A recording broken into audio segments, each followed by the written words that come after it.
Hey, folks, we are back on dSIPRouter Weekly. Hey, Welcome, Tyler, welcome. how are you? Doing all right. We're last week we went over some endpoint groups and we talked about all the new features. We kind of did an overview there. This week, I think you wanted to go over carrier groups, Mac. Yeah, absolutely, man. I want to, just give people some clarity on probably some things that they probably always wondered about with clarity groups. So maybe we can just jump right on in. All right, let's do it. We're trying to keep this a little bit shorter and sweeter. For everybody who's new here, there's a community channel in our Slack. It's always going to be in the show notes below. So go ahead, check that out. If you have any questions after the show, feel free to ping us there. There's plenty of other people in the community that may be able to help out as well. All right, I'm going to bring up my screen and I'll drive and you can give us some commentary, Mac. Absolutely, man. Absolutely. So one of the things, like if you look at carrier groups, um, oh, you don't have any in there. Okay, cool. So Starting from you keep scratch. them on. Start on. All right. So for those who are new to dSIPRouter, when you install dSIPRouter, you're going to get a list of carrier groups in there, so that if you're using Twilio or you're using FlowRoute, you don't have to figure out how to set up the IPs, all that good stuff. It's already there for you. In this case, Tyler has cleaned it out. You're at a clean slate. This is what a lot of people do when they're going to production with dSIPRouter. They don't need to have all these carriers that we ship with it. They just need their particular carriers in it. So the first thing we're going to do is just click on the add button, and we're going to add a carrier. And let's just, maybe we'll add FlowRoute. I don't know. That's the one that we add the most. FlowRoute doesn't sponsor us, but if FlowRoute, if you would like to, we're here for you. So the other thing is that you can specify. There's a kind of hierarchy here. So you have carrier groups, and that carrier group can have a number of different properties. So the first property is the load balancing. You can specify how do you want load balancing to happen. If you turn it on, there's a functionality inside of Kamailio, or a module called dispatcher. And everybody who's a Kamailio head knows what we're talking about. But what it does, it has a number of different algorithms that allows you to load balance traffic out to the carriers. And so if you use that, it will actually, I think by default, be a round robin. I think, is that what it is, Tyler? I can't So remember. it's Or is going it to wait? depend on we'll show the weights in a little bit here, but it's going to depend on the weighting that you put on there. And by Yeah, default, okay. it'll be evenly distributed. Okay, even weighted. Yeah, perfect. So if you turn that on, then the whole group, all the IPs, all the endpoints that's in that group will be leveraging that. If you don't turn it on, then it will be serially actually going through each one of the actual endpoints, right? So if one of them doesn't respond, it'll go to the next one. And Tyler, you can keep me honest, jump in, because I think that's how we did it. Before we played around with different approaches. Like it will just pick one randomly. But I think right now we're on like serially. Is that correct? Yep, it'll serially go Yeah. through all the carriers in that group. Perfect. And then we also added a feature where you can actually use a carrier plugin. So we only have one plugin right now, but we want more. Right now it's Twilio.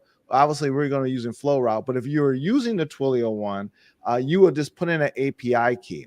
And what would happen is that they basically, when you will sign up with Twilio, you will give an API key, and then what will happen, we would automatically set up your Twilio account and dSIPRouter to allow outbound traffic. So that way you don't have to do any of the hard stuff. And I don't think it's really hard, but just it's annoying, right? You got to kind of go set it up, log in, do this. We do all that for you. And then the last piece here is you can specify what kind of authentication you have. By default is IP authentication. So that means that we're going to allow traffic inbound into dSIPRouter based on what of the endpoints you specify inside this endpoint group. So if you have, if you're using, for instance, for FlowRoute has a number of point of presence, basically a number of servers that you can signal to. each one of those servers that you put in the dSIPRouter, it will automatically create an implicit rule to allow inbound traffic into dSIPRouter from that IP address. The other one we have is we have username and password authentication. So this is where you will get a username and password from the carrier. You will put in the username and password here, register, and then bada bing, bada boom, you'll be able to send outbound traffic. And also they will know where to send inbound traffic to from your DIDs. So that's kind of a quick overview. Tyler, please, if I missed something or you want to add some commentary, please add. Yeah, so on the I just wanted to do a little bit of delineation here. So some people don't understand what the difference is between endpoint groups and carrier groups is. On the carrier groups, for the authentication, it's a little bit different. So the IP auth here, it's allowing the any requests from that IP, from those IPs, to come into dSIPRouter, but it's also saying that, hey, I have already set up IP whitelisting or IP authentication on my carrier. So you still need to go into your carrier portal, go ahead and add the IP for this dSIPRouter instance. Similar with username and password, once your carrier has that username and password set up, then dSIPRouter is going to go out and register to it. So that'll allow the outbound request to the carrier.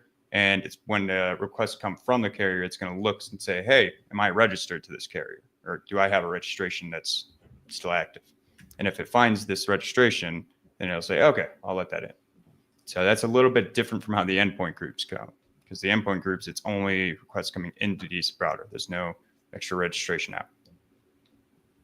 Yep, that is a very good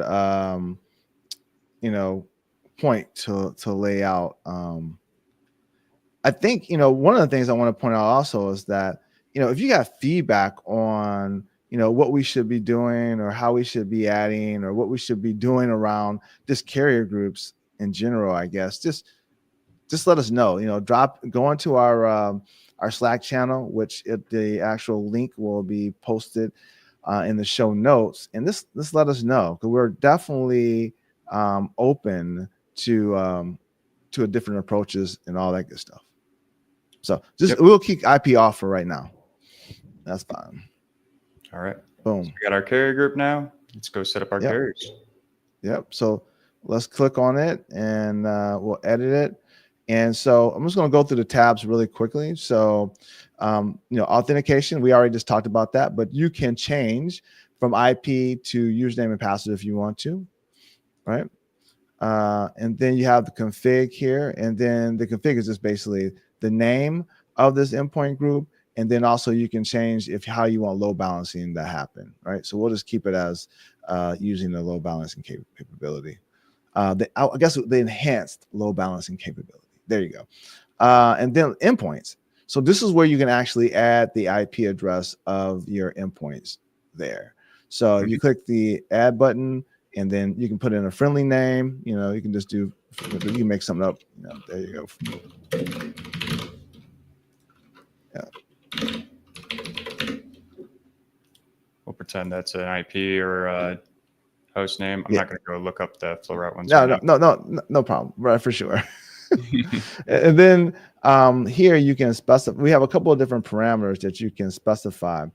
And this is I kind of call this lightweight translation, I guess. So you can specify the number of characters to strip off of the request URI. So the phone number that's going outbound. You also can specify the character. What's the one underneath there? The prefix. The prefix. So this is the characters to prefix. So the numbers to add to a request URI. Because say for some reason in your downstream media servers, you basically just allow people to send a 10-digit number over, and your carrier wants you to put a +1 to it.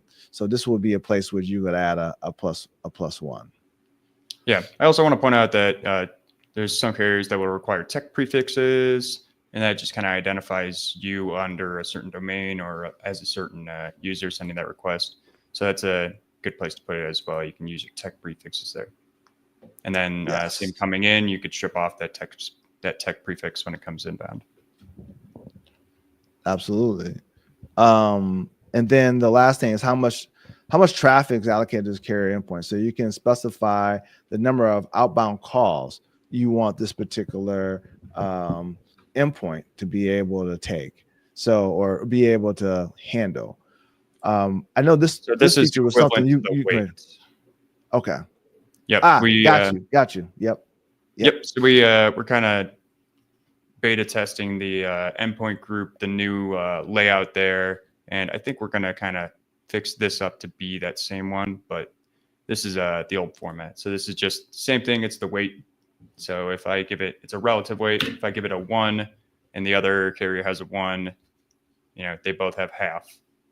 If one has 2 and the other one has 1, then it's going to get 66%, because out of 3 total. So it's just a relative weighting, all the weights together, divide it.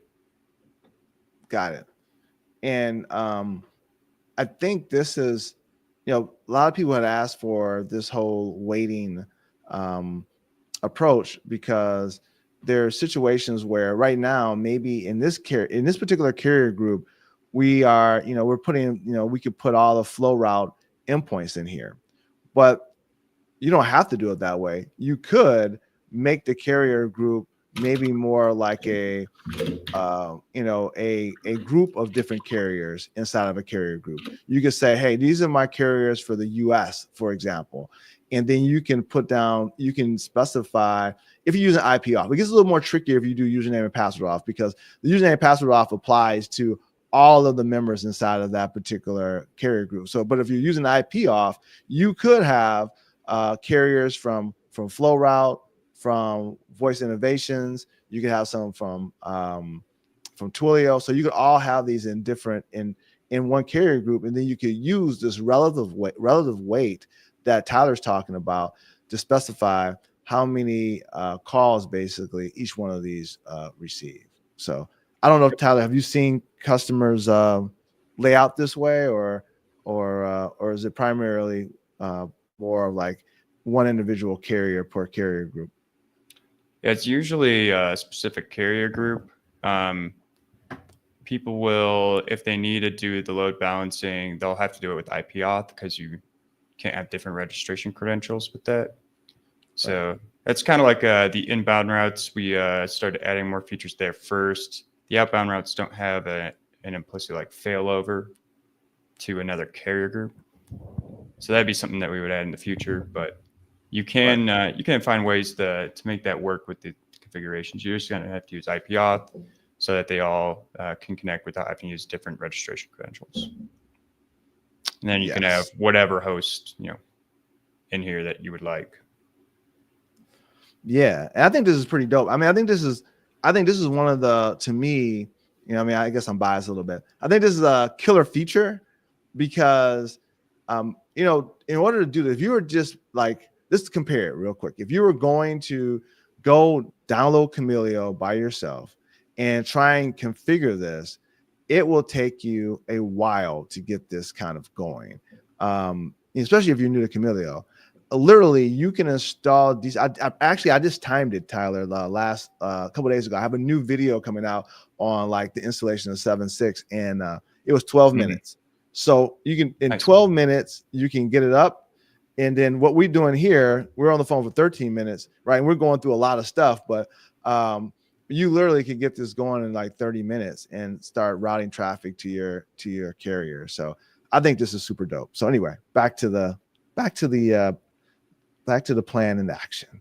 All right, let's go ahead and update. So that's you can see now we have our carriers there. We're not gonna reload the config yet, but Mac, what would we usually do next after we configure our carriers? Yeah. So now that the carriers are configured, we will need a inbound route. So the inbound routes will specify when you receive a call from one of the carriers, what to do with it. Like, so it'll specify what to do with the actual DID that comes inbound and where do you want to route it. So do you want to go there? Yeah, so we did talk about inbound routes and endpoint groups last time. So typically, people will kind of just follow right down, set up the carrier groups and endpoint groups. We could set up an inbound route, but we don't have an endpoint group yet. So yeah, we could do all of that. This pop to the inbound routes just real quickly. Just real quick. I just want to show one thing here. Do you need an endpoint for that, for what you're No, trying to we'll be fine. You can just go to inbound routes and we'll just a couple of things here with inbound routes. One, if you have a bunch of DIDs, you can use the import DID button here, and then you can actually give us a CSV file. We have a format. When you click on that, you can be able to click the download example CSV, and it will allow you to open that, and you can start adding in your endpoints there. And as Tyler mentioned, you'll need an endpoint group ID. So yes, last week we went and actually created an endpoint group. So go back, look at that video. You'll see the endpoint group ID, and then you can put that in there. And then you can import your DIDs. So you don't necessarily have to do them one by one. So that was my main thing for wanting to show endpoint groups here. Okay. Is that for letting people know that you don't have to do, because sometimes that's a misnomer that you don't have to sit there and add all the different DIDs in. So that was my main I think I'd like to point out also, we have the API, so you can import, export, you can do all of these same features programmatically, pull it from some external centralized database or some other system. You could also have, your own UI built on top that is calling the API, doing these changes. Yeah, and actually, let's call that out. If you have built a UI on top of our API, share it with us. We will promote it. We will highlight you. We want to see more people using the API. So please, jump in our Slack or just let us know in the comments of this video. And we'll definitely check it out and promote or highlight you for doing that. So or better yet, bring you on the episode just to kind of talk through your experience there. So definitely want to get more of those success stories. Yeah, we'd love to have other guests on the show. More than happy to talk about what other people are doing, what they're looking forward to doing, where the project is going, and what they're seeing in the ecosystem. Perfect. So I know we want to keep this short and sweet. So that's kind of our demo for the day around Carrier Groups. Just want to get folks to understand. And I like this format, Tyler. Maybe next week we jump into some of the other elements that we have inside of dSIPRouter and just talk through those. Maybe we'll figure it out and we'll come up with something. Yeah, I usually do a summary every release. I'll do a small little video summary, but that's not going to go into detail like this. So it's good to get a little bit extra, another layer down for everybody who needs to understand all the intricacies, because things change over time. People don't upgrade every release, and they don't see all the new features every time. We can go into outbound routes pretty quickly if you want to do that. Oh yeah. So that's important too, right? Outbound routes. I forgot all about outbound routes. I don't know how I could. I know we talked about it prior, but I forgot about it. I'm keeping you on track. All right, let's do it. Thank you. Let's click add, and we'll add a friendly name to this outbound route. Okay, and then so we have like lightweight, least cost routing. So you can specify a from prefix and a to prefix. Like you can say, all right, any calls going from 888 to 248, we want to use this particular carrier because their rates are really low. So you can do that. I don't really use the reoccurring time, but I know, do we have people using it? It's really part of Kamailio. Have you seen anybody use the reoccurring time? Not really. We added that just because it was supported in derouting. If people want to learn more about that, it's in the derouting module. Honestly, I don't think the support is very great there. Yeah, we would need to add some stuff to make it a little bit more friendly. But the priority is one of the ones that we see a lot of. Like the higher the priority, that's going to be the first route that actually gets selected, and then. Like, so right in this case, it's numeric, so he's going to put it as a 5. We have custom Kamailio routes, so you could go into the Kamailio config and actually come up with a custom route.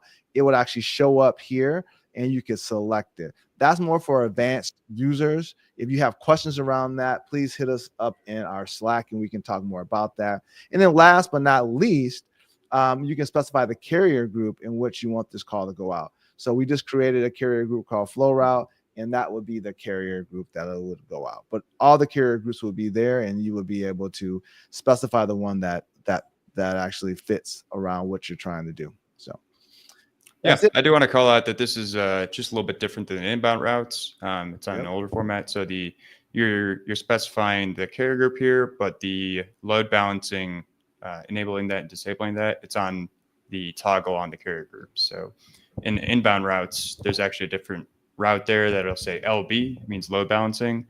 That's the newer format that we're moving to. So just know that, if it's not load balancing, I need to go check my carrier group, turn that off or on, depending on what I'm looking for.